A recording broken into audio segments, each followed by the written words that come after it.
Hello and welcome back to my channel. আমি Suchandrima the hobo blogger. ক্রিসমাসের ঠিক আগে আজকে আমি চলে এসেছি একটা নতুন ব্লগ নিয়ে। আজকে আমি এসেছি বো ব্যারাক্সে। বো ব্যারাক্স এখন লেটেস্ট মানে আজকালকার দিনে একটা খুব হ্যাপেনিং জায়গা। ক্রিসমাসের আগে এটা হচ্ছে কি যে অথেন্টিক খ্রিশ্চান লোকালিটি। এখানে খুব সুন্দর সুন্দর খাবার পাওয়া যায়, আমি অন্যান্য ব্লগে দেখেছি। তো আজকে আমি ভাবলাম কি যে সন্ধ্যাবেলা একটু চলে আসি বো ব্যারাক্সে ঘুরতে, এখানে কিছু খাবার দাবার ট্রাই করব। চলো তোমাদেরকে সঙ্গে নিয়ে যাওয়া যাক। প্রথমেই বলে দিই তোমরা কিভাবে বো ব্যারাক্স আসবে। বো ব্যারাক্স আসতে গেলে সেন্ট্রাল বা চাঁদনি মেট্রো স্টেশনে তোমাদের নামতে হবে। যদি তোমরা বাসে করে আসতে চাও তাহলে সেন্ট্রাল এভিনিউগামী যে কোনো বাসে চাঁদনি বা সেন্ট্রাল মেট্রো স্টেশনের কাছাকাছি তোমাদের নেবে।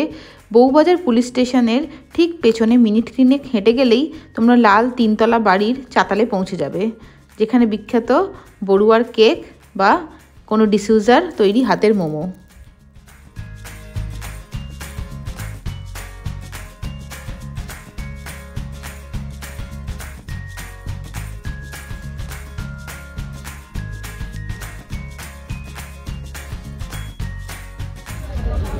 এই যেটা হচ্ছে বিখ্যাত কেকের দোকান জেন বড়ুয়া। এখানে কেকের দোকানে দেখো কিরকম লাইন পড়েছে।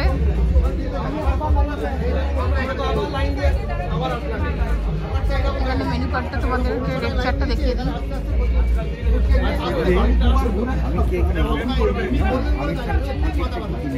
হ্যাঁ আপনি আমার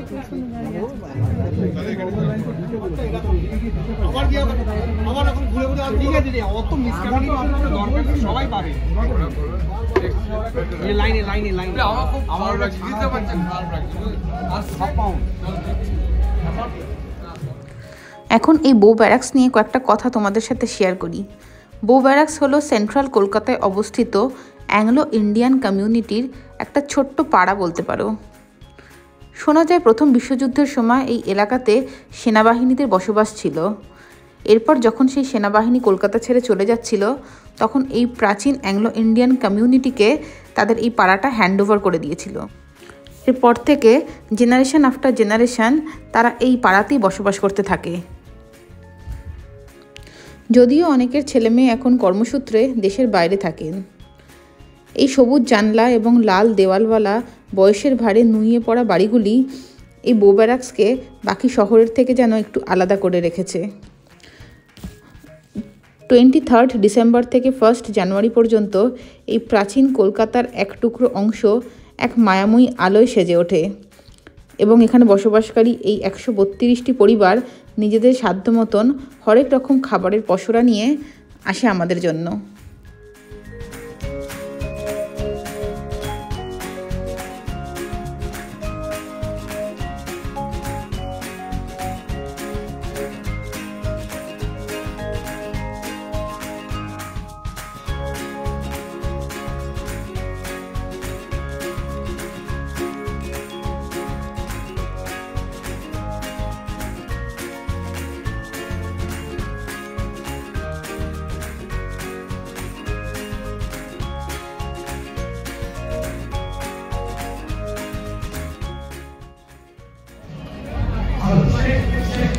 আমরা 23 ডিসেম্বর সন্ধ্যে 7টা নাগাদ এই বো ব্যারাক্সে এসে পৌঁছালাম।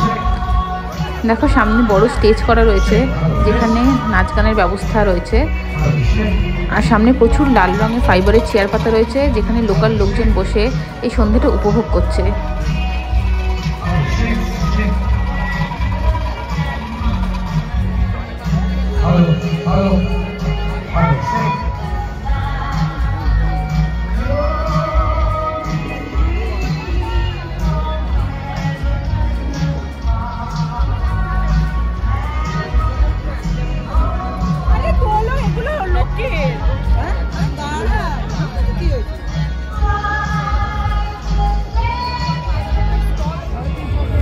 আগে যেরকম বললাম এই বো ব্যারাকের রাস্তা ধরে হেঁটে গেলে দুধারে প্রচুর লোভনীয় খাবারের দোকান দেখে তোমাদেরকে অতি অবশ্যই দাঁড়াতে হবে। তার মধ্যে যেমন রয়েছে হোমমেড জিঞ্জার ওয়াইন, আছে প্লাম কেক, কেউ কেউ আবার নিয়ে এসেছে পর্ক ড্রামস্টিক, আবার কেউ কেউ চিকেন ওয়ান্টন।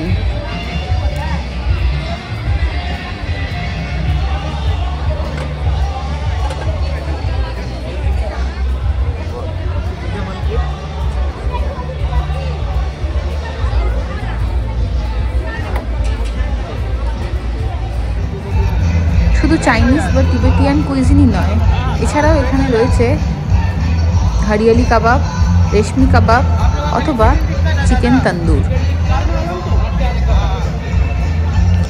এই সমস্ত দোকানের যে কোনো আইটেম কিন্তু বেশ পকেট ফ্রেন্ডলি। কাবাব থেকে মোমো পর্যন্ত যে কোনো আইটেম তোমরা 50 টাকা থেকে 200 টাকার মধ্যে পেয়ে যাবে। আমরা প্রথমে চিকেন মোমো দিয়ে স্টার্ট করি, তারপর chicken drums of haven try করি, এরপর ট্রাই করি পেয়ারে কাবাব, তারপর লোভ সামলাতে না পেরে আমরা পর্ক ওয়ান্টন খেয়ে ফেলি।